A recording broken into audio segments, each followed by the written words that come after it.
far too often, people are giving way too many offers to their audience. Far too often, people are kind of hitting them over the head a little too soon. Think about the fact that this is why, perhaps, we'll phrase it this way, some email marketing gets a bad rap. And why does it? Because there's too many people who do it badly. There's too many people who have made bad use of the platform, and they don't understand the value of the one key phrase I'm talking about here this episode, which is that of relationships. We are building a relationship with our audience. You know your business can change people's lives, but you don't yet have the right words to inspire them to take action. Imagine the changes you will create in your business as you tap into the secrets of ethical influence and positive persuasion to not only better serve your clients, but also to supercharge your financial freedom. I'm your host, Jason Linett, and welcome to the Hypnotic Language Hacks podcast. I help entrepreneurs and business owners just like you to close more premium sales. And no, this isn't about tricking or manipulating people, not at all. It's about helping your prospects to appropriately sell themselves into your products or services. Please hit subscribe and get all the episodes now at jasonlinett.com.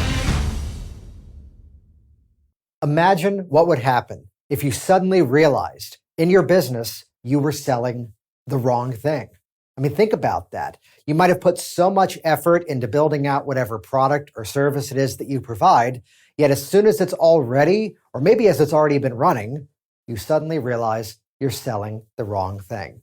This week's episode is all about revealing to you the number one mistake that people make in business. You're going to learn how to prevent it. You're going to learn how to troubleshoot it. You're going to learn the exact solution to sell the right thing each and every time.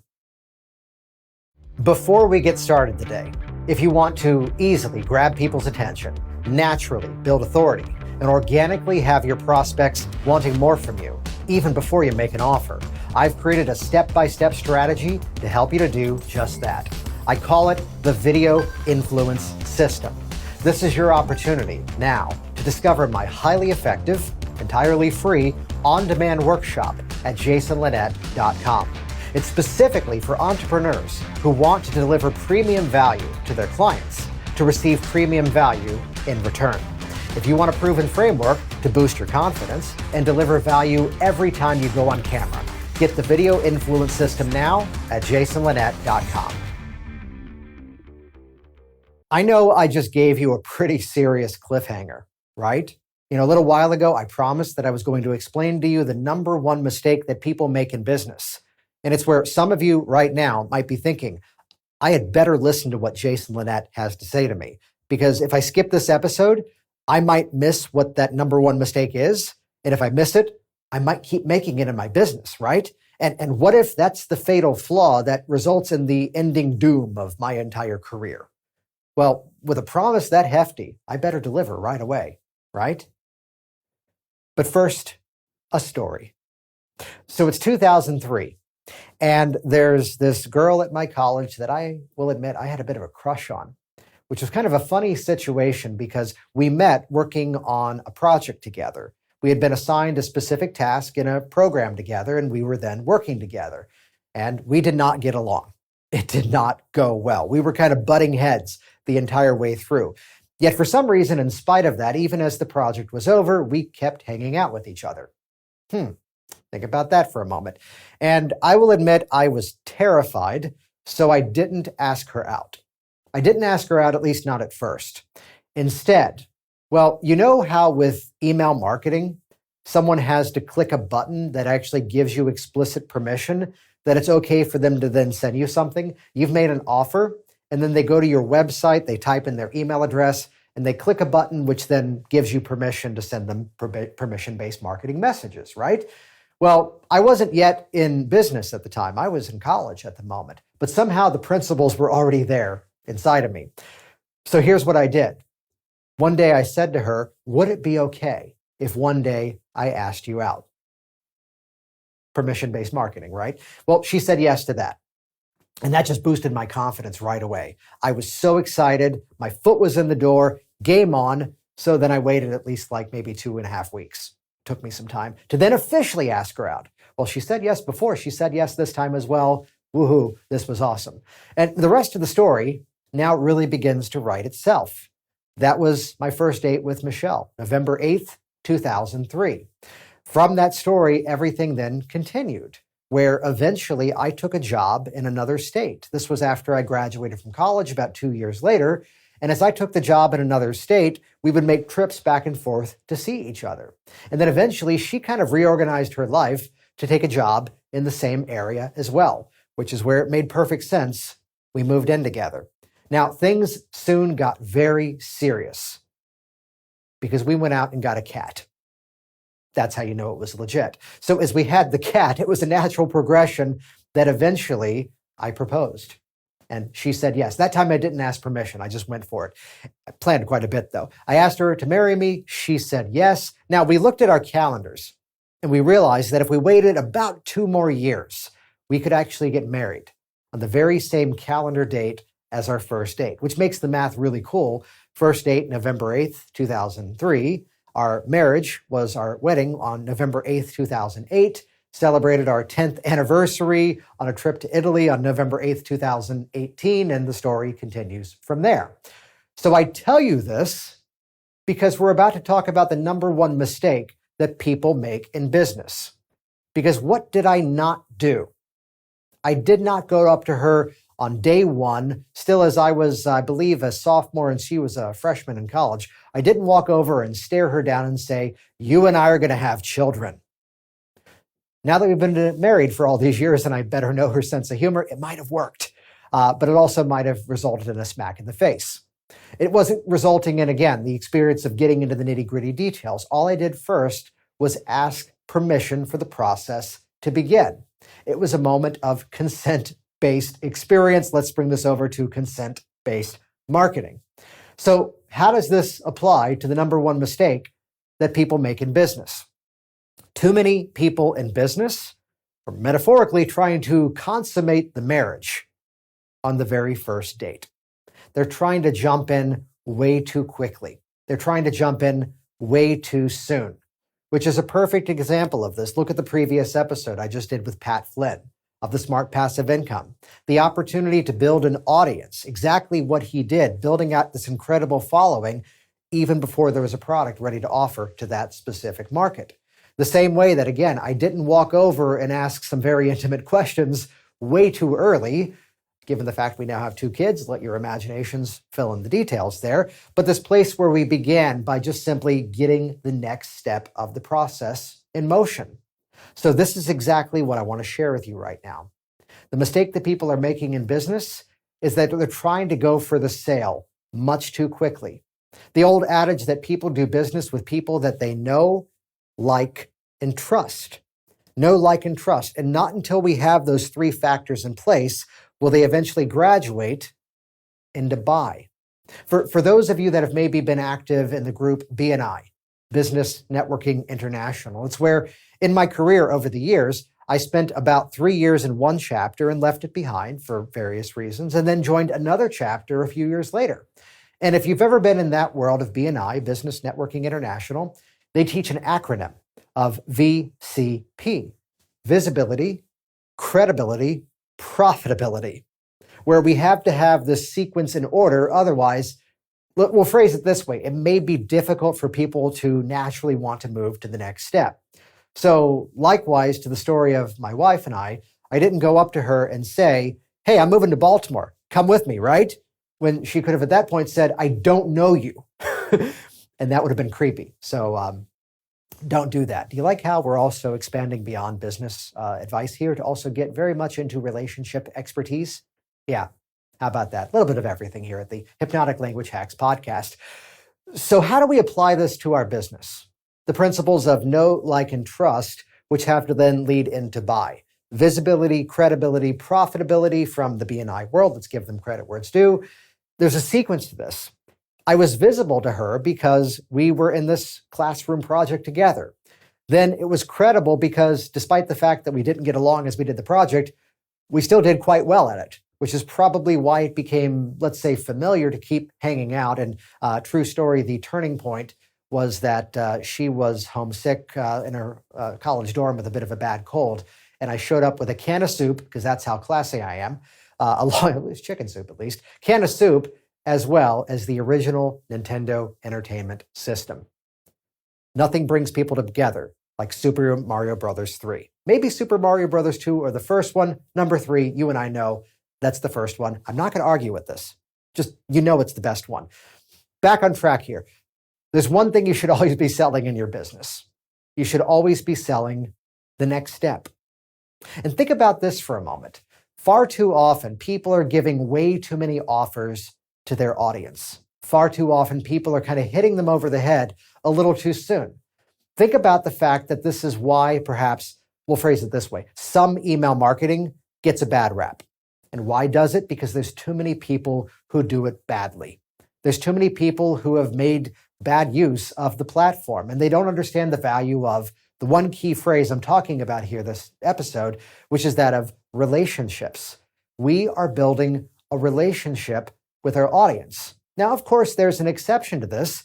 You might be somebody who sells something that's a little bit more entry level, perhaps.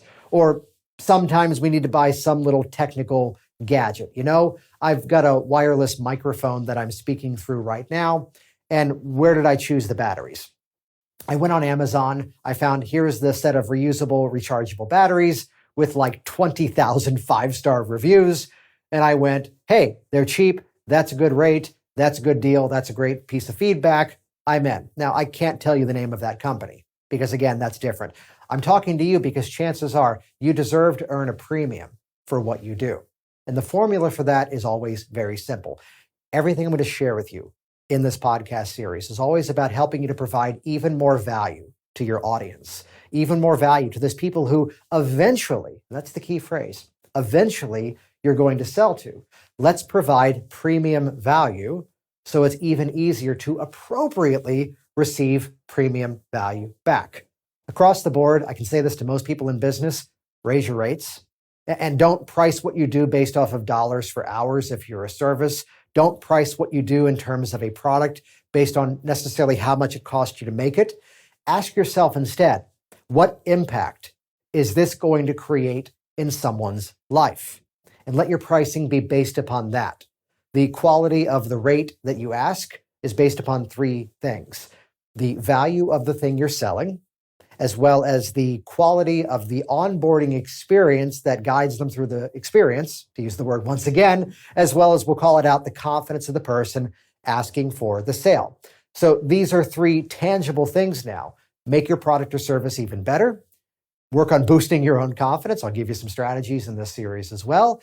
Plus, on top of that, change your onboarding experience, which is perhaps a good moment to kind of sidebar for a bit and talk about the classic sales funnel. Now, there's something that I do with sales funnels, which is by no means meant to be revolutionary, because basically it's the same sales funnel that's almost, let's call it out, public domain at this point, which, by the way, for the show notes of this episode, go to jasonlinett.com/5. That'll bring you directly over to this, because we'll stick an image in the show notes over there of exactly what I've done. I've taken the classic sales funnel and I flipped it upside down. Whoa, I know, right? Revolutionary. But here's why. I don't want to, this is just metaphor, mind you, I don't want to imagine my people falling through a system. Though there is something to be said about using the natural law of gravity. Let's use physics to our abilities here. But instead, if we flip the funnel upside down, that base level is now that entry point. And now the mindset becomes that people are graduating to the next step. And once they're there, they graduate now to the next step. And there's some different terminologies that I use for a sales funnel. And by no means do I do this to try to present it as my own original idea. There's enough of that repurposing out there. Instead, we begin from a place of content, which is free information. Sort of like right now, you're listening to a podcast. You might be watching it on YouTube. You might be listening to it on your favorite podcast listener. But then from there, there's the opportunity to graduate to an opt-in win, which is the opportunity now for someone to exchange some piece of contact information, thereby asking for information from you, giving you permission to give them more. The exact same way, opt-in win, would it be okay if one day I asked you out? I got permission before I ever went to the next step there. Then from there, a little bit of an optional thing. Some people call that, by the way, a lead magnet. Some people call that an ethical bribe. I call it an opt-in win because let's just call it what it is. And the use of the word win is helpful there because the word win is denoting the fact that this should be a win for both you, the business owner, as well as a win for the person on the other side. That piece of information should give them a small, measurable win and help to kind of activate that mental trigger that if this is good here, what's going to happen when I pay for the product? Which then we can graduate up to the next level, which would be of what I call a value upgrade. This is also popularized, and yes, by other terms, as a tripwire or perhaps a, what's the other term now, of a entry point offer is the new terminology I think Ryan Deiss uses over at Digital Marketer. I call it a value upgrade because now we're attaching value, we're giving greater value, we're upgrading the experience, as well as starting to receive value back. So this might be where we're now selling something. The thing that built my local business years ago was I offered a 90-minute workshop. I'd sell that 90-minute workshop for $50, very reasonable. However, I'd pack the room with like 15 people. Run the math. That was $750 income for an hour and a half's effort. Not bad, right? However, that was the opportunity to then let those people inside of my value upgrade graduate to the next step, which is what we now call a core offer. And I believe almost everyone else who teaches funnel marketing calls it the same thing, core offer. So this would be that main product or service that you provide. And then from there may be some more scalable offers, be it higher value consulting, one-to-one coaching, maybe some sort of done-for-you service. And again, this is where it's going to be different based on your business. So I give you that as the foundation. And again, jasonlinett.com/5. That'll bring you to the show notes. That's where you can see the imagery of exactly how we've kind of rebuilt the funnel structure. So people are now moving to the next step. It's a process of ascending to higher levels rather than descending and falling down, which falling down is never good unless it's a clown and they're not a scary one because then it's supposed to be funny and hopefully it is. The tangents here, I promise you, will get even more specific as we keep going. So what is that one thing that people should be selling? Well, the one thing you should be selling in your business is the next step. So you have to ask yourself, where is my customer? Where is my prospect, my potential client? Where are they in this journey as to where they are? Which, let me give some credit where it's due. A friend of mine by the name of Jeffrey Ronning, who actually is the pioneer behind an amazing webinar platform called Stealth Seminar. Check the show notes. We'll give you a link for that, which for what it's worth, Jeffrey Ronning was a hypnotist and was one of my original instructors. And how cool is it that then here we are in different worlds and kind of lining up once again. He would teach that we're always moving somebody from a place of being unsophisticated to sophisticated, where unsophisticated, they don't yet know what they don't yet know, the old unconscious incompetence pattern, as it were. And so our process in business, and this is great for those of you that maybe are a little bit timid around sales or promotion, or dare I say, advertising or marketing, it's instead, as we're moving someone from a place of being unsophisticated to then only then once they become sophisticated, that's when we make the sales offer. Well, the benefit now is our sales process begins to write itself. We're only ever educating and informing. And by doing so, then inviting people to take the next step, which the benefit of this is why at the foundation of that funnel, as we flip it, the foundation begins with content. This could be the writing on your website, which if that's a challenge for you inside of Business Influence Systems, I teach hypnotic writing for long form and short form, whether it's websites, whether it's emails, whether it's the example of doing videos. Again, go to jasonlinett.com, get the Video Influence System. That's going to show you a step-by-step process to boost your confidence in what you present on camera and deliver value consistently in a way that has people wanting to take action. So that first level of that funnel foundation now is content, which here's the benefit of that, by the way. Don't sell something to somebody that they don't want and they don't need. So the benefit of this content-based foundation of your marketing becomes the fact that some people will see that and go, that's exactly what I need. But then again, another group of people will keep reading further, will keep watching your videos, listening to your podcast, and maybe they're realizing what you provide is not exactly what they're looking for. Simple example. There's a handyman that I've used a number of times here at my office in Springfield, Virginia. I used him recently. The window blinds fell down and they were clearly broken. So I did the amazing technical thing that I can do and went to Home Depot and bought window blinds. And then I called him up and go, hey, can you come hang them? And he goes, oh, sweet, I'm in your neighborhood. And they were done that day. How cool is that? Outsource the stuff you don't know how to do. Someone else can do it faster and better. It's worth all the money. Do it. We'll have to do an episode later on specific outsourcing strategies. So this experience of looking at how we can make that offer and have them begin from that place of the foundation. So here's my handyman. And it's where one time I called him up and I explained in a long rant what was wrong with the plumbing in one of my bathrooms. And he let me go on and on and on. And eventually he goes, Jason, I don't do plumbing, but I know you use this company for your heating and air. Call them. They do plumbing. That's who I use. So if I was on his website, hypothetically now, if I was on his website, by continuing to see all the examples and maybe a reference towards, we don't provide this service. The example of here's someone who, well, I work with people for punching up their vocabulary, punching up their delivery in terms of hitting headlines that grab people's attention, working on their scripting in terms of videos and websites. But if they're then going, yeah, but what colors are we going to make it? Well, I can work with you on the colors, but when it comes to the actual build out of the website, well, here's the Rolodex. Hire one of the people I've hired. So I'm not the designer. I'm working from a different perspective of that. So the benefit of that core foundation of content is it allows people to naturally, again, graduate to the level where they already want to take that next step with you, even before you make the next step offer. Likewise as well, appropriately, ethically, and responsibly, some people will realize, oh, this is not what I'm looking for. And they'll easily and naturally exit the process and everybody's in good terms. Again, we want to be making the world better with what we do. The old sales adage that anybody can sell something once. And the key word there is the word once. And for the dozen of you who also love the movie Johnny Dangerously, you can laugh along with me at the delivery I just shared with you. Again, very specific references. This is how you get to know me. So this is the mistake at its core that I see on people's websites, even their business cards, even, dare I say it, in the 21st century, they're tri-fold brochures. It all comes down to, where are your people gathering?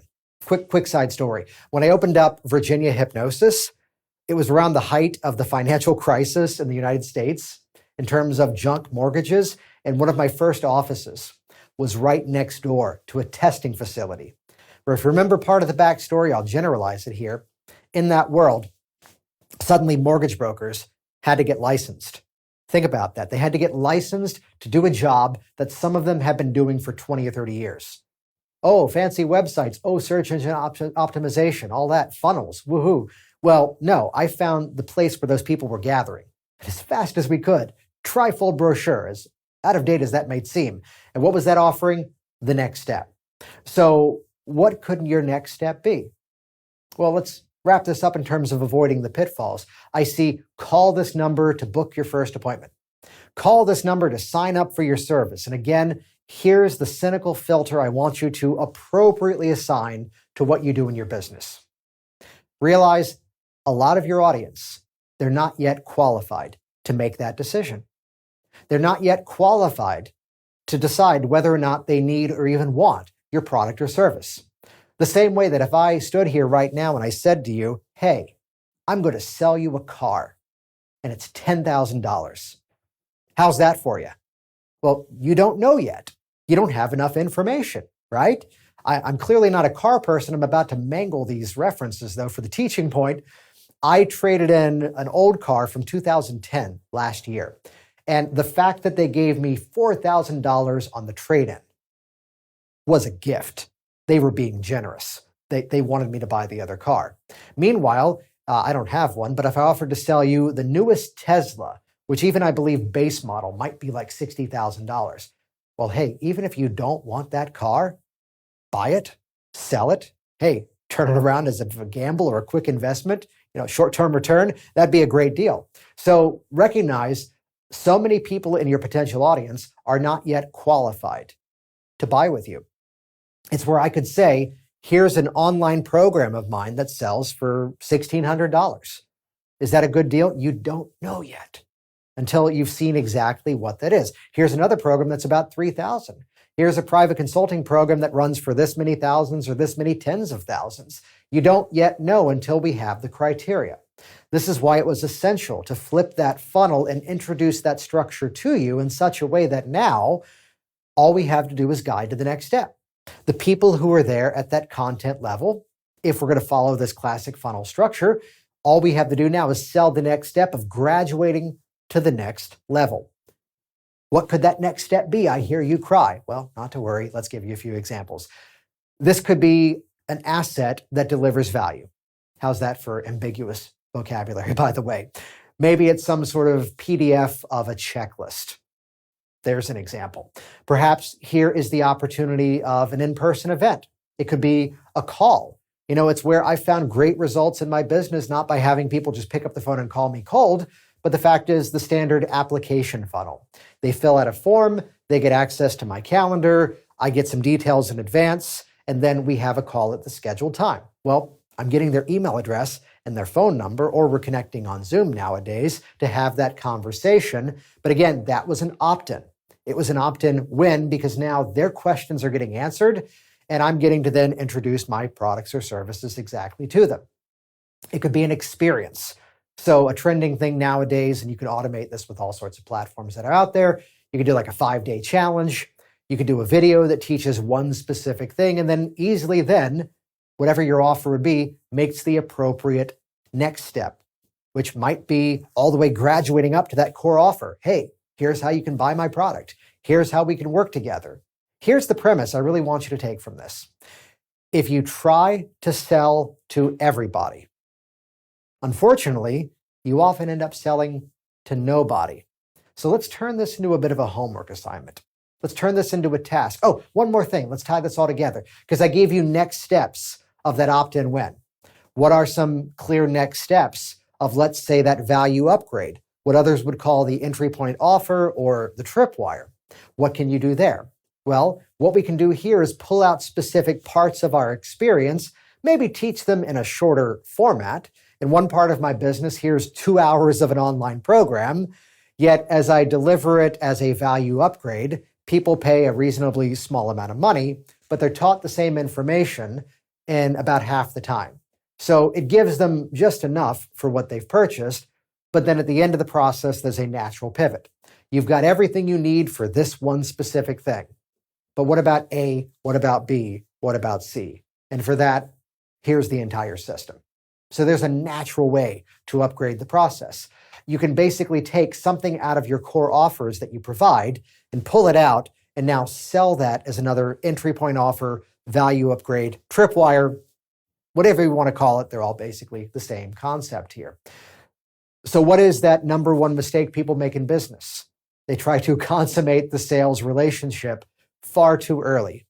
Ask yourself, pull out of the experience and ask, what is their user journey? Where are they now with know, like, and trust? How do we navigate that experience in an ethical and positive way? So now we've got the rapport, we've got the right to then make an offer. Similar to that, back to the BNI reference from before, thank you, Ivan Meisner, the experience of visibility, credibility, profitability, maybe at first they start to see who you are. Or for those of you adept at some sort of social media marketing, it's where very often my team will put some videos up and they're teaching, they're providing value. And then the people who see that now start to get some very specific targeted offers. Why? Because the fact that you watch the video tells us, hey, you want more.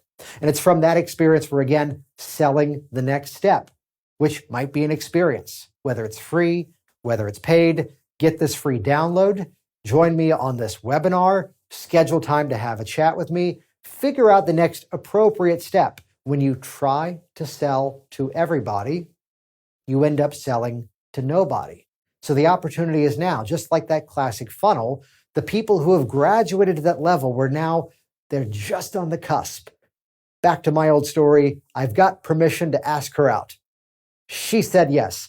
Let's forget the fact that I then waited 2.5 weeks. But you've got the yes. This is that group of people that here's the revelation to you. They might already want what you have to provide. They might already be sold on your product or service. And I can think of stories from my experience where I'm in the audience, I'm watching someone speak. And even before I knew they had a specific product or service, I was already a yes. And I'll tell you the experience that I had. And because of this, this is now something I appropriately will reverse engineer and make happen in my business. In those moments where I was hearing, this is clearly something that makes sense to me now. I can see what I was doing wrong. And if I do it this way, that's going to work even better. When I hired those people, when I bought their products, it was almost as if it was a courtesy that they told me what I was going to pay them. Think about that for a moment. This is what negates the, wow, that's a lot of money. If you hear that, it's because you haven't properly onboarded. You haven't yet created the user experience, the journey to then ratify why it's that much money. And in fact, for services that I've paid for over the years, whether it's a $3,000 or $4,000 product, a multiple 5-figure consulting program that I've gone through, by the time it was done, I would have paid that and a whole lot more. Why? Because we have to sell the next step. That's what creates that following. That's what creates that audience, that tribe of people who already want more from you. So I'd encourage you, go out there and start to produce some content. But while you're doing that, here's the mindset I share with you to bring this all to a close. Earn the right to make an offer. And then once you've earned the right to make the offer, deliver the offer with confidence, with pride, with authority, and integrity. And that's a formula to have the number one method to grow your business. You have been listening to the Hypnotic Language Hacks podcast with Jason Linett. Please stop everything and start exploring jasonlinett.com for even more business influence and persuasion resources. Make it a priority right now to subscribe to this program and listen to every episode, because the next one may reveal that one hypnotic influence secret to massively scale your success. Change your words, change your business, change your life. Get even more at jasonlinett.com.